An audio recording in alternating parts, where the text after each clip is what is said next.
day.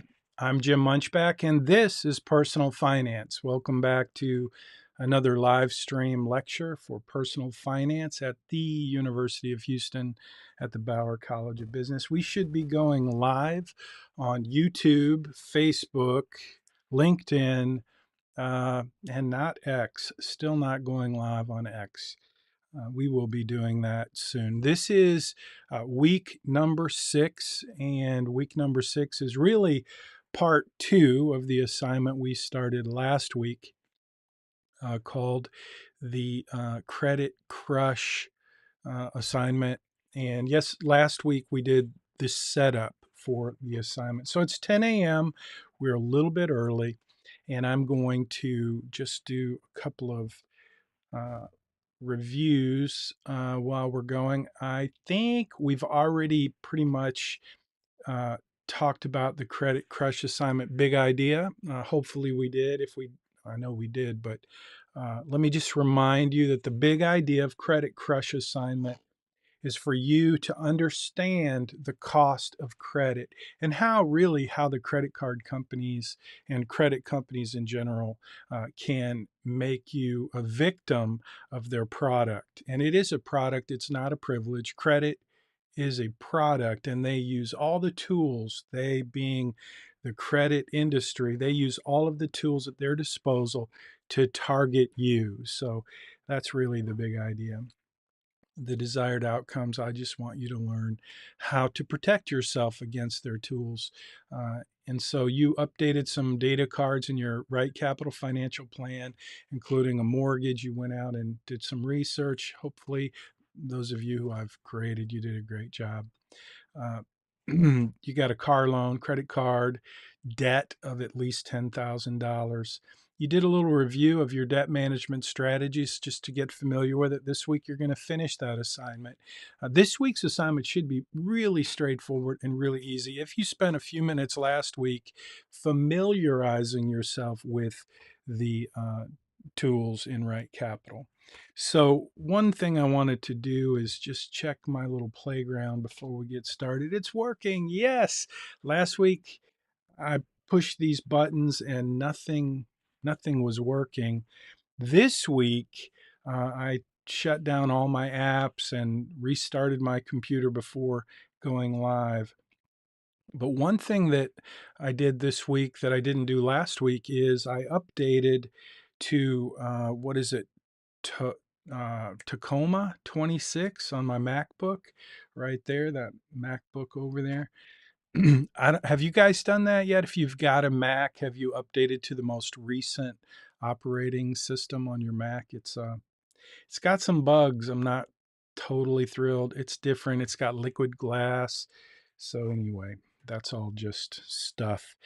But anyway, we've got the iPad going here. If you guys will look in the comments below, you should see, whether you're watching on LinkedIn, Facebook, YouTube, you should see a link, and the link will go uh, to this post. This is just the post that I'm using. I hope it's accurate.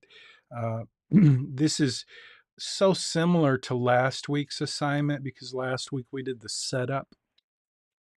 So one thing I am going to make sure I do this week, as you may recall, a couple of students let me know that I forgot. I started to talk about the class collaboration, the secret class collaboration, so I forgot to actually nail one down last week. So we're going to do that pretty much right now. It's about 10:04 a.m. I usually wait. Well, I used to wait until 10:05 a.m. because we would run a Zoom meeting at the same time we did the live stream. This semester, for the first time, I think the first time, I've stopped running the Zoom meeting because it was just very few students would show up in Zoom. So my research proved that the asynchronous course, the online on-demand aspects of this asynchronous course led me to be very certain that attending a timed Zoom meeting was not most students' preference. So there you have it. Okay, so let me talk about uh, this week's secret class collaboration before I even get into the assignment. Uh, so, first of all, yes, if you're not connected with me on LinkedIn, go ahead and do that. One thing I want to mention real quick is some of you guys are going to one day want to reach out to me and ask for a referral, a reference for your grad school or whatever. And in the past, I've been very, very generous to do that. But I've recently received some requests from students who they never connected with me on LinkedIn. And I don't really know them. So if you're one of those students who reached out after 5 years of being in my course and we never connected outside of the course in any way, shape, or form, well, I'm just going to have to say, I don't think we have a relationship that gives me the insights to know about you in order to give an honest reference. So, FYI, I would encourage you to connect with me. I want to stay connected with every student that ever takes this course in some way. Someday, somewhere down the road, you may need some help, financial advice, and I want you to think of me as a resource. I'm always happy to give you free advice. If I can help in any way, we can jump on a quick Zoom meeting. We can have a conversation by text, by phone, whatever. I'm happy to do that always. But let's stay in touch. LinkedIn is my favorite social media platform, so that's what I would encourage you to do. And as you know, this lecture and all lectures for this semester are in, if you go to uhplaylist.com, that's where they're at. So check that out. And don't forget, if you're going to stay connected, if you like YouTube, if you like to watch videos, stay connected with me on the channel at Jim Munchback. Hit the subscribe button. It doesn't cost anything. Like the video. That doesn't cost anything either, and it really helps the channel. I'm going to be continuing to create content for you on this same channel. So FYI, this is, again, my last semester to teach at the University of Houston before I take a 1 year sabbatical. And what I'm going to be working on in that during that 1 year sabbatical may interest you. So check out the channel, stay tuned, and you'll get more information. And again, that's at Jim Munchback, and Munchback has an H on the end. That's my YouTube channel, and that's where I'll be posting everything I post in the future. Okay, let's get started. So here is, it's on the screen. It's right there. It's in the post. It's not that big of a secret for this week's secret class collaboration. It is why be debt free? The whole purpose of the Credit Crush assignment is to teach you. Well, first of all, I want you to experience what I experienced with my wife, Connie. I'm going to click on this little change scenes here real quick. And this is my best friend, Connie, my wife, my lovely wife. And she is the one back in the day when we first got married and I was making pretty good money. She's the one that was paying the credit cards back in the day when the dinosaurs roamed the earth, long before the internet, way before AI, before Google existed. Believe it or not, there was a time way long ago when you actually wrote checks. You did not have an app on your phone because there was no such thing as a mobile phone, a cell phone. Those things did not exist. I'm telling you, way back in the day, things were very, very different. And back in the day, when my beloved wife was writing the checks, I was making the money and she was writing the checks, paying the bills, and I was going to the ATM machine. We did have those. An ATM machine is where you could go put your card in and collect cash, and you didn't have a bank app, remember, to check your balances. So the only way you knew your balance in your checking account was to take the canceled checks that the bank mailed you with snail mail. And they would mail you those checks, and you would sit down and you would balance your checkbook. your checking account. You would have to look at the checks that cleared the bank, and then you had to look at the checks that you'd written that had not yet cleared the check, and you had to subtract the amount of those checks from your balance, and then you would know what your actual balance was, how much money you had in your account. Very different than what you do today. But back in the day, when Connie was doing that, I was taking out cash and not telling her, and she would end up writing checks and getting insufficient funds, having checks returned. That was bad because they always charged a fee. Still, they do that now too. Uh, but what would also happen is when you had a late payment on a credit account, they would often, which they still do, raise your interest rate. And they may even raise your minimum payment.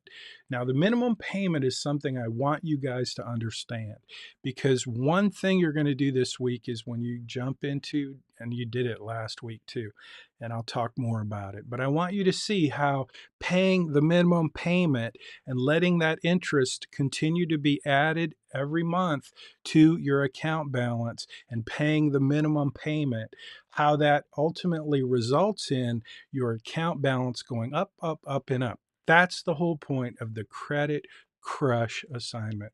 But my dear wife is the one who helped me understand how ridiculous this whole racket was with credit and how we were going deeper and deeper and deeper into debt. And so that's where this assignment comes from.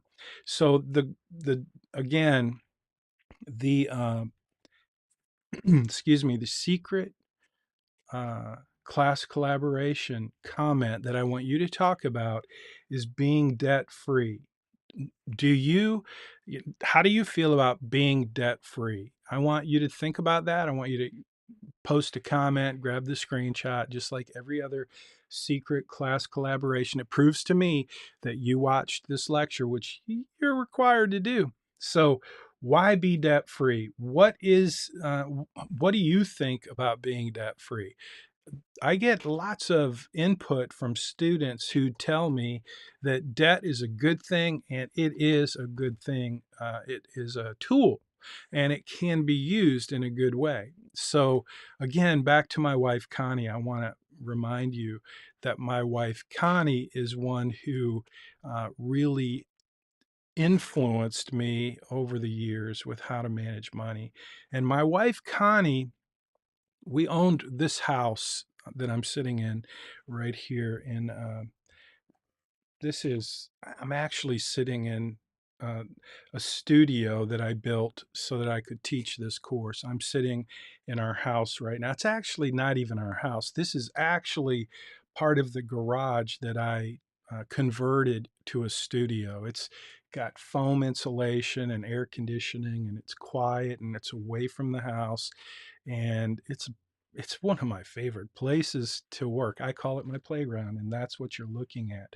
But this house that I'm sitting in Friendswood, Texas, there was a time when we had a mortgage on this house, and being an investment advisor, being an expert in investing and knowing how to make money, we owed a couple $100,000. I think at the time it was 285,000. I can't remember for sure. No, it couldn't have been 285 because we bought this house for $162,500, and they included the refrigerator.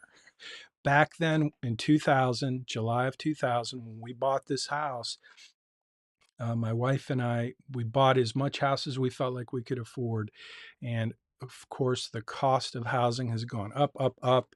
And anyway, this is a great house. This is our house. I like this house. I love this house. It's a very, very normal house. We live on Sunset Drive, and this street in Friendswood, if you drive up and down this street, you will see multi-million-dollar houses. You will see estates. You will see a house or two that has a helicopter pad. That's not our house. Our house is very normal. It's about 2,400 square feet, but I like the house. And when we bought this house, we used a mortgage, a 30-year mortgage. And then we changed that mortgage to a 15-year mortgage. But the day came, uh, I worked I did a little outside work, a little, what do you call it when you do an outside gig, a little hustle. I was an independent claims adjuster because that's what I did for State Farm before I became an agent. Anyway, I worked Hurricane Katrina. I made a lot of money in about 6 months. I made enough money to pay off our house. And my wife, I mean, we had the money sitting in the checking account and I was going to invest it. And my wife, Connie, this beautiful person you're seeing on the screen, she wanted to pay off the mortgage. And I was like, why would we do that? I can invest it. We were actually at the time, I believe our mortgage was 3.85%. And as a financial, an investment advisor, I would say, why would you pay off a loan that's only 3.85% when in reality, if you're good at investing, you can make an 8% return, a 10% return, depending on the market, depending on your luck a little bit, but mostly depending on your skill and your asset allocation and some of the other investment strategies that you're going to learn in the next few weeks. Those were all reasons to me to not be debt free. Okay, so this is my story. Connie, my wife, she said, Jim, I feel like being debt free is important and it's something that is meaningful to me and it's something that I want. And so normally, Connie lets me make all the financial decisions, at least the important ones. Uh, because I proved to her over the years after we were buried in debt that I was kind of more like her. I wanted to be smart with the way I managed money, but this didn't seem smart to me. And so I had to really think about it. And what I ended up doing is because I love my wife and I wanted to respect her and show her that I cared about what she thought, how she felt, I decided to go ahead and pay off our mortgage. And I did that. We did that back in, it would have been, look up Hurricane Katrina. It would have been shortly after that. I want to say, I'm not even going to guess when that was, but it was shortly after Hurricane Katrina. And we paid off, we had a mortgage payment that I want to say it was around 1,200 bucks a month. And so we made a deal. The deal was once we paid off the mortgage, I could take that $1,200 a month and I could start investing it. And so I did that. And I used dollar cost averaging, one of my favorite, one of the most powerful investment strategies that is really designed to help you maximize returns and at the same time minimize risk. It's one of the 4 investment strategies that I'm going to teach you. Excuse me. So that's what the deal was. So I was able to do that and it turned out really well. So this week's secret class collaboration is simply how do you feel about being debt free? I just told you our story, how Connie felt very differently than I did. And so that's my story. That's our story. I'm curious though.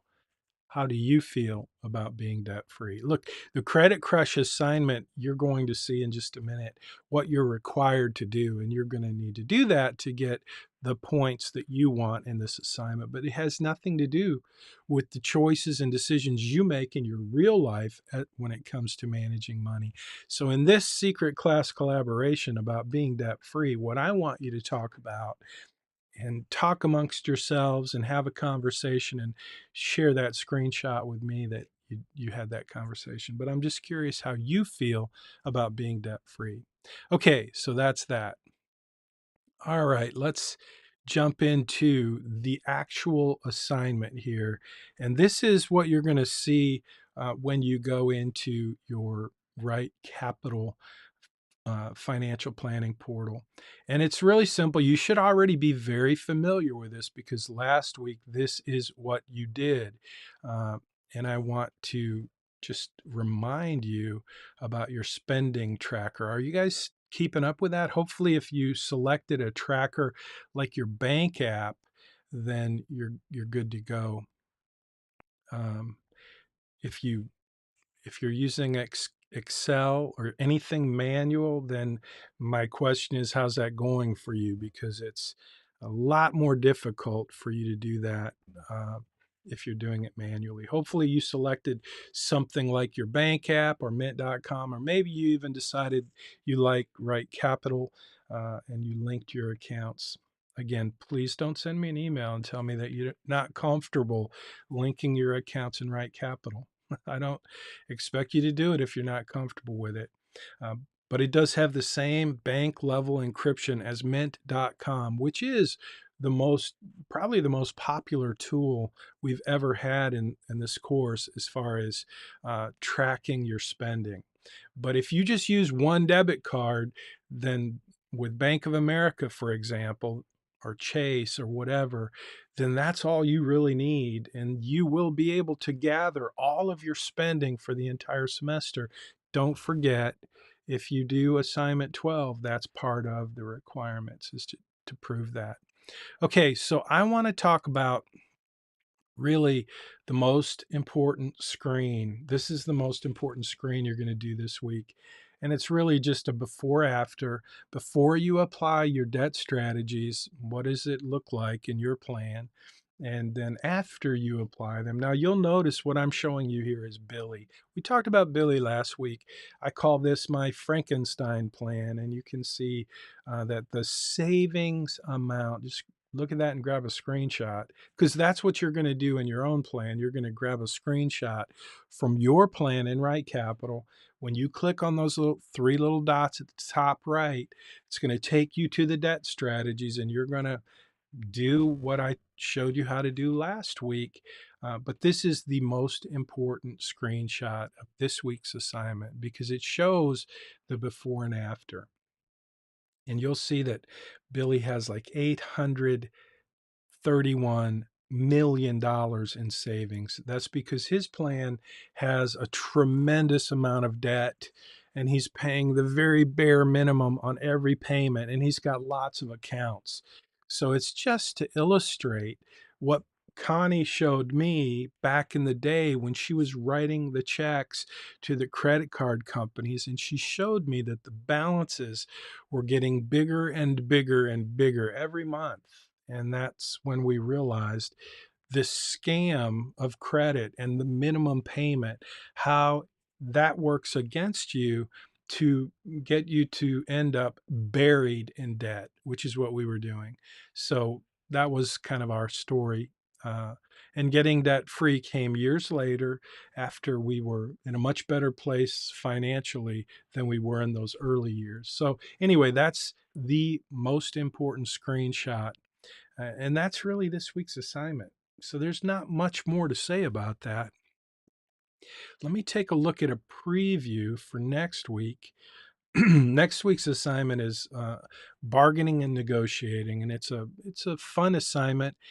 It's one of those assignments, honestly, that came from Dave Ramsey. So Dave Ramsey was we used the Dave Ramsey College Foundations course.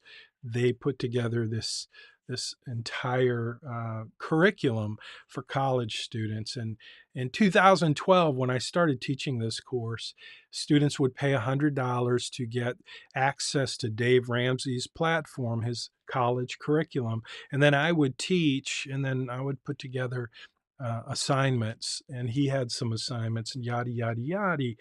But every week you would watch Dave Ramsey. Back in the day when we first started teaching this course, students at the University of Houston would watch Dave Ramsey, and he and his daughter and his team would put together videos to illustrate certain topics in personal finance.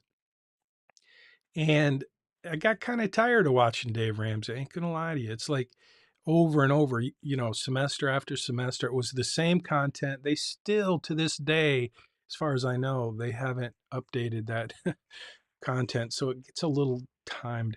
Uh, and it's still being used in this course at the University of Houston by some students or some professors or instructors. I'm not really a professor, by the way. I'm an instructor. I'm an adjunct. So anyway, back to the point. Dave Ramsey, he's funny, right? And it was great the first time through, but after about 10 times, 20 times through watching the same videos. It got kind of old. So I stopped doing it. But there was one week, one session, one lecture that Dave Ramsey gives that is so funny. I could watch it over and over and over. And it was the one on bargaining and negotiating. Dave Ramsey is kind of like me. He loves to bargain and negotiate. So um, that's what next week's assignment and lecture will be about, is bargaining and negotiating. And you may wonder, why in the world would that be part of personal finance? And you're going to learn that next week. So I'm going to try to cut this week short. Uh, well, before I do that, let me just see if there's anything I'm missing. I think I covered everything. I want, you know what this week's secret class collaboration is? It's about being debt free. Uh, let's see, what am I looking at here on the screen? I just hit a button. Oh, yeah, get ready for targeting. So, one of the important lessons about this week's Credit Crush assignment is consumerism. And one of my goals is to help you make wise decisions with your money. And as you learn how to manage debt and credit, it's important for you to understand that you really are a target for credit card companies. And the tools that they have to lure you in to use their credit are, they're the most sophisticated, as sophisticated as any other marketing tools out there. And if you just pay attention, if you just pay attention, you'll notice that you are constantly being marketed to in every way, in every media, in every, it's nonstop. And what that tends to do is put you in a position where you feel like you need something that you want. You don't really need it, but you want it. And the tool, the product that can help you get something that you can't really afford is credit. And you're a target. And that's the whole point of the Credit Crush assignment, is to become more aware of the fact that you're being targeted all the time. But more than that, the point is to be aware of what that will cost you if you don't manage your credit in a way that's wise. And so I hope this lesson, I hope this week's assignment is super helpful for you. It comes from my heart. It comes from my experience with my wife, Connie, and the things that we learned when we were younger about credit and how it works. And it made me very angry when I guess the truth is, to see how stupid I was with credit and how much it was costing my family, uh, to realize I made that mistake, it made me mad. It made me determined to not continue doing it. And so today, I think it's true that I have no debt. I'm sure well, I know I have some balances on my credit cards, but we pay those off every month. And no other debt that I'm aware of. And I would be aware of it because we have no debt. And that's a good feeling. And that's the real outcome that happened from listening to my wife and considering how she felt. Uh, it was a surprise to me. It was when I paid off that mortgage. That was the only debt that we had. And her hope, what she wanted, was to be debt free. And like I said, I didn't think that was a smart move, because it was a lot of money that I could use to invest, or I could pay off the mortgage. And we had a 3.85% mortgage, which was a great mortgage, I thought. Um, but when I did it because, like I said, I love my wife and I wanted her to know that I cared about how she felt and what she wanted, and that I heard her. So I went ahead and paid off the mortgage. And what was surprising to me was what that felt like, to be debt free. I mean, like I said, it seemed like I could use that money, invest it, we could get ahead. But There's something very special about being debt free, not owing anybody anything. There's a certain level of freedom that comes from that. And I would have missed it because I wouldn't have done it if it weren't for Connie. So I want you to think about that again. I've made the secret class collaboration in this lecture very unsecret. So there's no reason you should miss it. Turn it in early. As always, don't forget that extra points you get from turning it in early. Okay, so to be debt free or not to be debt free, that is the question. Okay, I think that's it. I look forward to seeing your assignments, grading your assignments, and I apologize for missing last week's class collaboration, but we got it this week, so get her done.